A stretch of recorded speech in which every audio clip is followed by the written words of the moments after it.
Hey l'équipe, asseyez-vous confortablement, prenez une petite boisson, quelque chose à grignoter, et je vous souhaite un bon visionnage.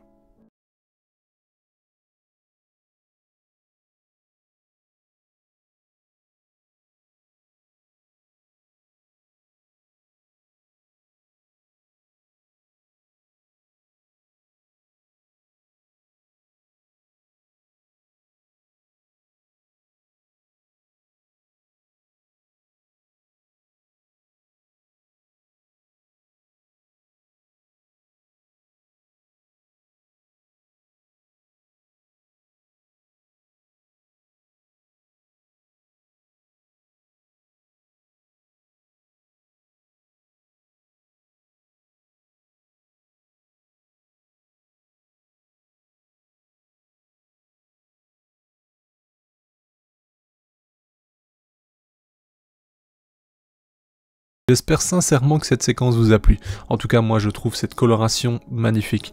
Alors c'est moi qui ai choisi la coloration bien entendu, hein. J'ai tout simplement fait un mélange de colorant alimentaire et de liquide sucré bleu pour obtenir ce doux mélange. Et par la suite, dites-vous qu'on pourra bien entendu créer d'autres colorations pour les futures citernes. Elle n'est pas encore à 100% d'ailleurs, elle peut contenir bien plus de liquide que cela. C'est complètement dingue, je le sais. Et dites-vous que nous, actuellement, quand on regarde cette fourmi à l'œuvre, dans ce qu'on connaît, dans nos façons de faire, c'est quand même un sacrifice. Dites-vous que celle-ci va rester perchée de nombreuses heures, des jours entiers, enfin toute sa vie au final, comme ceci, avec ses réserves, tout simplement pour maintenir en sûreté sa colonie, dans la nature du moins. Bref, c'est complètement dingue. Je ne sais pas ce que vous en pensez, mais c'est vrai que c'est une espèce de fourmi fascinante. Alors vous le voyez, c'est plutôt actif, sachant qu'elles sont en pause hivernale actuellement, c'est-à-dire que je fais une petite pause assez douce, 18-20 degrés.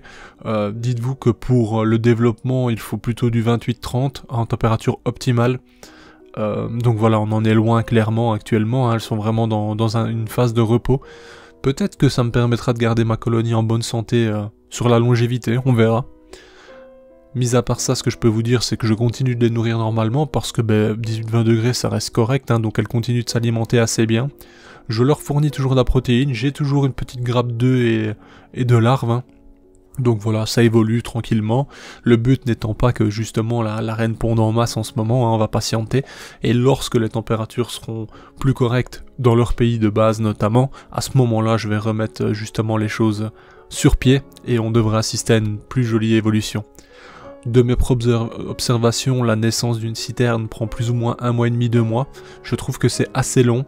Après, est-ce que ça va plus vite en général ou plus tard, ou s'il faut plus chaud ou quoi, je ne saurais vous dire exactement.